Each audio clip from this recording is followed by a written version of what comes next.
Hello दोस्तों, नमस्कार। आप सभी का स्वागत हमारे channel Hindi GS practice class by Hemlata में।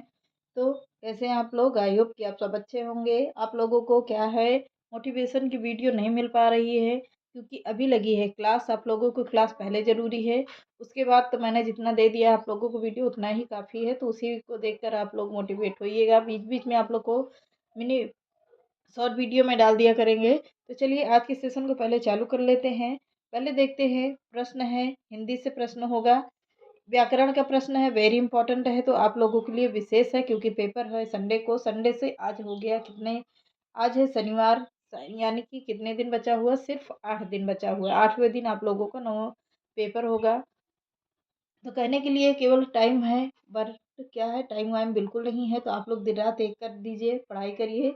यहाँ पर आप लोगों को सभी प्रैक्टिस सेट दे रहे हैं, जितना भी हमसे कोशिश कर रहे हैं कि जितना भी हो सकता है आप लोगों को ज़्यादा से ज़्यादा प्रैक्टिस दे रहे हैं। तो आप लोग बढ़िया ध्यान से इसको प्रैक्टिस कर लीजिएगा। तो आज के सेशन का पहला प्रश्न देख लेते हैं। महिम भट्ट द्वारा प्रतिपादित सिद्धांत है अनुमानवाद, तात्पर्यवाद, लक्षणवाद या अभिव्यंजनावाद। तो क्या पूछ रहा है? महिम भट्ट द्वारा प्रतिपादित सिद्धांत है क्या? अनुवाद अनुमानवाद। पहला ही ऑप्शन बिल्कुल सही है। तो आगे देख लेते हैं। थोड़ी सी तबीयत कम डाउन, ठीक है, डाउन है। तो आगे का प्रश्न देख लेते हैं। चंपू के दो भेद हैं, कौन कौन सा है? चंपू किसे कहते हैं? चंपू के भेद कितने होते हैं? विरुद्ध और कपालक, विरुद्ध और कुलक, विरुद्ध और ब्राज्य, विरुद्ध और करभंगक, भंग है, सॉरी करभंक है। तो क्या होगा? विरुद्ध और करभंक है।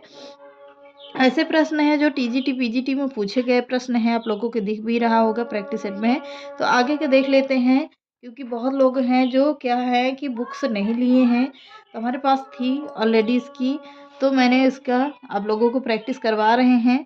इसी में आप लोग देख लीजिएगा, क्योंकि टाइम नहीं था तो ये सोच कर लोग सोच रहे होंगे कि यूट्यूब पे ही पढ़ लेंगे, तो कुछ लोगों के पास बुक नहीं होगी। तो ध्यान दीजिएगा। अगला प्रश्न देख लेते हैं। निम्नलिखित में से किस आचार्य ने अलंकार और अलंकार के अभेद माना है? भामा, कुंतक, विश्वनाथ, आचार्य रामचंद्र शुक्ल। तो किसने माना है? आचार्य रामचंद्र शुक्ल माना है। जहाँ पर जरूरी होगा आप लोगों को पूरा डिटेल भी बताते चलेंगे, पर अभी ज़्यादा से ज़्यादा केवल प्रैक्टिस करिए। प्रैक्टिस में जहाँ पर डिटेल होगा उसमें एक्स्ट्रा चीज़ जोड़ दिया करेंगे, बताते हुए चल रहे हैं। तो काव्य संप्रदायों का सही विकास क्रम क्या है? रस, ध्वनि, अलंकार, रीति, वक्रोक्ति या औचित्य है? रस, अलंकार, रीति, वक्रोक्ति, ध्वनि, औचित्य। टाइम ना वेस्ट करिए, बिल्कुल सेकंड ऑप्शन बिल्कुल सही है। आगे के देखिए, आगे के इनका संप्रदाय एवं प्रवर्तक, कुछ संप्रदाय दिए गए हैं एवं प्रवर्तक भी हैं, इनको आप लोग मैच करना है। यानी रस आचार्य के जनक कौन होंगे? भरत मुनि माने जाते हैं। अलंकार के हैं आचार्य भामा हैं। रीति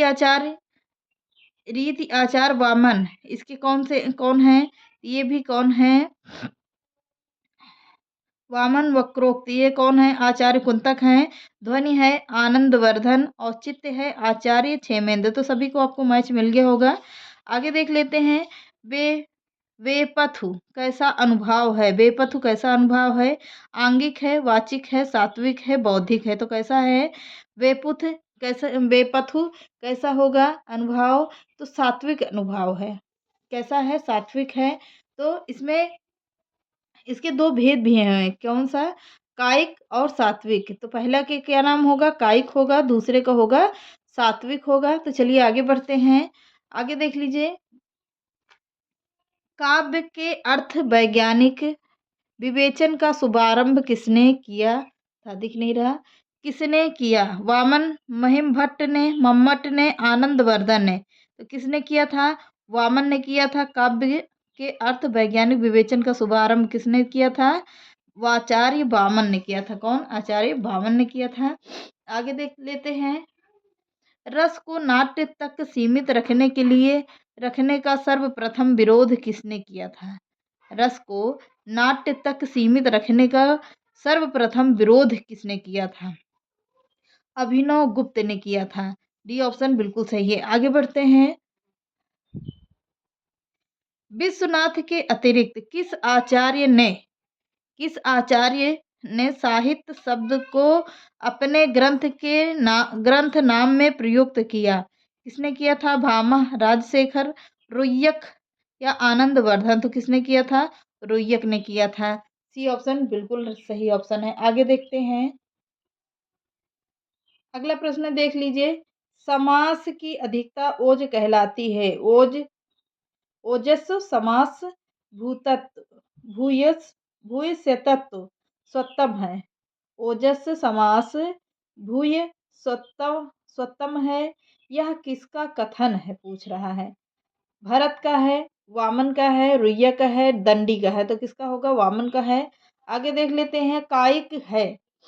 कायिक क्या है? कायिक का पतंजलि कृत महाकाव्य की टीका है। पतंजलि कृत योग सूत्र की टीका है। पाणिनि कृत अष्टाध्यायी की टीका है या भर्तहरि कृत वाक्य वाक्य पदीय पदीय का टीका है। तो क्या होगा?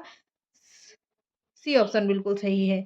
पाणिनि कृत अष्टाध्यायी की टीका। आगे देखते हैं। दिख रहा होगा? अब दिख रहा होगा, ध्यान से देखिएगा। रमणीय यार्थ प्रतिपादकः शब्दः काव्यम के प्रवर्तक हैं। कौन है? दंडी हैं, पंडित राज जगन्नाथ हैं, मम्मट हैं, विश्वनाथ हैं। तो कौन होंगे? पंडित राज जगन्नाथ हैं। आगे देख लेते हैं। भरत के रस सूत्र के व्याख्याता आचार्य शंकुक का सिद्धांत कहलाता है। क्या कहलाता है? क्या कहलाता है? उत्पत्तिवाद, अभिव्यंजनावाद, अनुमितिवाद या भुक्तिवाद? तो क्या कहलाता है? अनुमितिवाद कहलाता है। सी ऑप्शन बिल्कुल सही है। अगला देख लेते हैं। वक्रोक्ति काव्य जीवितम कह कर वक्रोक्ति को ही काव्य की आत्मा स्वीकार करने वाले आचार्य हैं। विश्वनाथ, मम्मट, कुंतक या दंडी? तो कौन है? कुंतक है। सी ऑप्शन बिल्कुल सही है। आगे देखिए। इनमें से आचार्य मम्मट की रचना है। क्या है? इनमें से आचार्य मम्मट की रचना कौन सी है? नाट्य शास्त्र है, व्यक्ति विवेक है, काव्य अलंकार है या काव्य प्रकाश है? तो काव्य प्रकाश होगी। अब इसके क्या है? व्याख्याता या ग्रंथकार देख लेते हैं। एक प्रश्न से आप लोगों के कई प्रश्न देखने को मिल जाएंगे। काव्य प्रकाश किसका है? आचार्य मम्मट का है। नाट्य शास्त्र भरत मुनि का है, सभी को पता होगा। व्यक्ति विवेक महिम भट्ट का है। और काव्य अलंकार किसका है? आचार्य भामा एवं रुद्रट का है। तो सभी आप लोगों को तैयार हो गए। कितने प्रश्न? 4 प्रश्न एक्स्ट्रा मिल गए। आगे देख लेते हैं। अलंकार संप्रदाय के प्रवर्तक हैं। अभी अभी बताया मैंने कौन होंगे? आचार्य भामा होंगे और कौन होंगे? रुद्रट हैं। तो भामा को मारिए। आगे देखते हैं। फिर ऑप्शन मैच करने वाला आ गया, देख लीजिए फटाफट से। अलंकार संप्रदाय भामा का है। रस संप्रदाय आचार्य भरत मुनि का है। और ध्वनि संप्रदाय आनंदवर्धन का है। और वक्रोक्ति संप्रदाय कुंतक का है। औचित्य संप्रदाय क्षेमेंद्र का है। रीति संप्रदाय आचार्य वामन का है। आगे देखते हैं। नाटक को पंचम वेद की मान्यता प्रदान की है। किसने? भरत मुनि ने, विश्वनाथ ने, दशरथ ओझा ने, पाणिनि ने। तो किसने किया था? नाटक से आ गया। तो कौन होंगे? भरत मुनि होंगे। नाटक या नाट्य शास्त्र के प्रवर्तक कौन है? भरत मुनि को माना जाता है। तो यहीं से पकड़ लीजिएगा। आगे बढ़ते हैं। सुखदु खात्म कोरसः सुखदु खात्म कोरसः कहने वाले आचार्य हैं भरत मुनि, रामचंद्र, गुणचंद्र, आचार्य विश्वनाथ या आनंदवर्धन? तो किसने कहा था? आचार्य रामचंद्र और गुणचंद्र ने कहा था। आगे का प्रश्न देख लेते हैं। निम्नलिखित में से कौन संस्कृत समीक्षा पद्धति से संबंधित नहीं है? रस, अलंकार, ध्वनि, शैली विज्ञान? तो कौन होगा? शैली विज्ञान है। शैली विज्ञान है। आगे देख लेते हैं। आचार्य भरत मुनि ने काव्य गुणों की कितनी संख्या बताई है? 3, 5, 10, 8? तो कितनी बताई है? 10 बताइए। आचार्य भरत मुनि के अनुसार काव्य गुणों की संख्या 10 है। आगे देख लेते हैं। अगला प्रश्न एक सूत्र है। कौन से किसका सूत्र है? आप लोग बताइएगा किसका है? अलंकार का सूत्र है, पर है किसके द्वारा? तो पहले देखते हैं। विभावानुभाव भाव व्यभिचारी संयोगः दृश निष्पत्ति ही। विभावा विभावानुभाव व्यभिचारी संयोगः दृश निष्पत्ति ही। सूत्र किस आचार्य का है? लट्ट भट्ट लोलट का है, आचार्य भरत मुनि का है, भट्ट नायक का है, अभिनव गुप्त का है। तो किसका है? आचार्य भरत मुनि का है। बी ऑप्शन बिल्कुल सही ऑप्शन है। आगे देख लेते हैं। अर्थबोध कराने के संदर्भ में निम्नलिखित में से कौन सा कथन सत्य है? अभिधा शब्द शक्ति लक्षणा पर आश्रित होती है।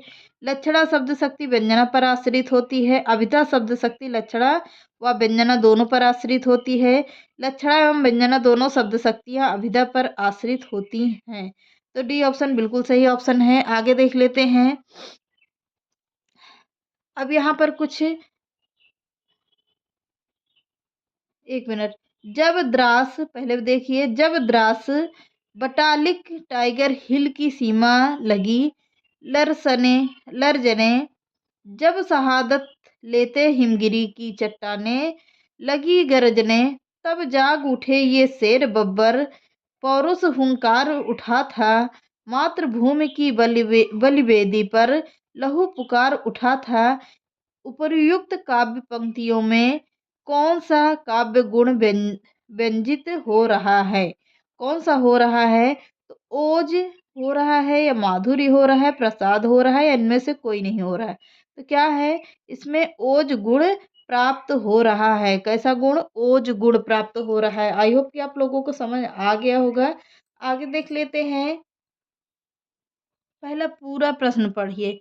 कंकड़ स्वरित रणित नुपुर थे, हिलते थे छाती पर हार, मुखरित था कर कलरव गीतों में, स्वर लय का होता अभिसार। बिछुड़े तेरे सब आलिंगन, पुलक स्पर्श कर पता नहीं, मधुमय चुम्बन कातरताए, आज न मुख को सता रही।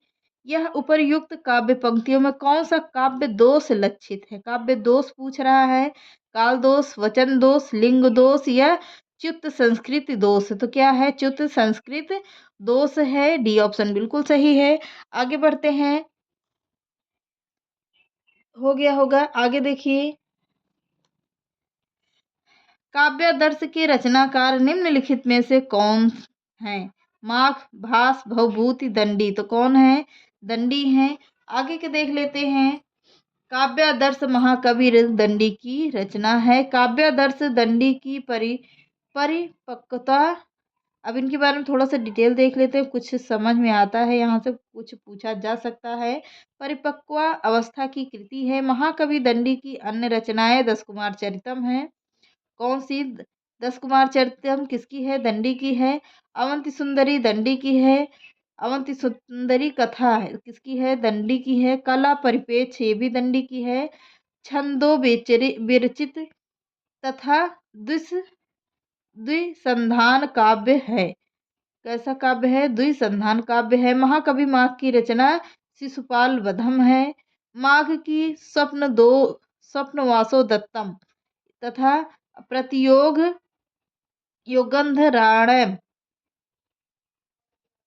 योगंधराणायम राणाय एक मिनट।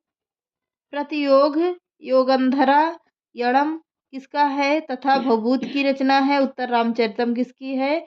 ये भी भवभूत की रचना है। आगे देख लेते हैं। सत्यर्थे पृथग गार्था स्वर व्यंजना संघते क्रमेण तेनय वावृत्ति मर्यंक बिन गद्यते। यमक की यह परिभाषा किस आचार्य ने दी है? पूछ रहा है। मम्मट, विश्वनाथ, राजशेखर। तो किसने दिया है? विश्वनाथ ने दिया है। संस्कृत है, थोड़ा सा अटपटा लगता है बोलने में भी, स्पीड छूट गई है। तो थोड़ा सा मैनेज करिएगा। तृतीय मिदम व्याप्रियते शक्ति व्युत पत्ति रभ्यासः। यह कथन किस आचार्य का है? भामा का, रुद्रट का, मम्मट का, जयदेव का। तो किसका है? यह है रुद्रट का। फिलहाल ये प्रश्न पूछा नहीं जाएगा, यूजीसी नेट का है, टफ प्रश्न आता है तो नेट में पूछा जाएगा। तो चलिए आज के सेशन को यहीं समाप्त करते हैं, मिलते हैं नेक्स्ट क्लास में। चैनल पसंद आए तो लाइक, सब्सक्राइब एंड शेयर कर दीजिएगा। नमस्कार।